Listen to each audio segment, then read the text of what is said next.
ভাই কত করে কিনলেন লিচু? এই লিচুটা কিনলাম 2100 টাকা শ। আচ্ছা, বিক্রি হবে কোথায়? এটা আপনার Magura Dhaka road bus stand, আপনি আমার দোকানে বিক্রি করব। আচ্ছা, প্রতিদিনই নিয়ে যান এখান হ্যাঁ, থেকে? প্রতিদিনই কিনি। এবার বাজার দর কেমন পাবেন? লিচুর বাজার কেমন বাজার, এবছর? লিচুর বাজার এটা 2 দিন আগে ছিল 1600 টাকা দাম, আজকে কিনলাম 2100 টাকা দাম। বাজার বেশি। আচ্ছা, একজন খুচরা বিক্রেতা হিসেবে আপনার কাছে কেমন মনে হচ্ছে যে ইছাকাটার লিচুর চাহিদা কেমন এবছর? লিচুর চাহিদা আছে খুব বেশি, মানে গতবারের চাইতে এবার বেশি, আবার এখন দাম বেশি।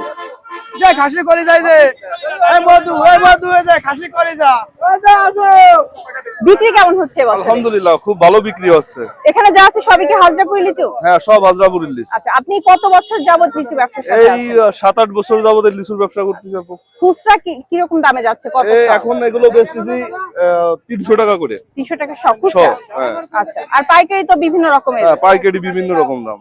তো আপনার এখান থেকে লিচু কোথায় কোথায় যাচ্ছে পাইকারি হিসেবে? হ্যাঁ, ঢাকা যাচ্ছে, নোয়াখালী যাচ্ছে, তারপরে বিভিন্ন জেলায় জেলায় যাচ্ছে। অনেক টাকার লিচু এইখানে এলাকা থেকে বিভিন্ন জেলায় জেলায় যাবে, বিক্রি হবে।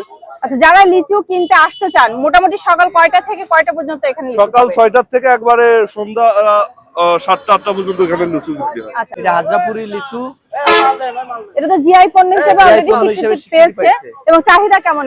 লিচুর ব্যাপক চাহিদা হাজরাপুরি। আচ্ছা, আমাদের এই অঞ্চল বাদেও এগুলো কি বাইরেও যাচ্ছে ইছাকাটা বাজার থেকে? এইটা আপনার ঢাকা সহ বাইরের দেশে পর্যন্ত এটা রপ্তানি আচ্ছা, হচ্ছে। বাংলাদেশের মধ্যে কোন কোন জেলায় যাচ্ছে?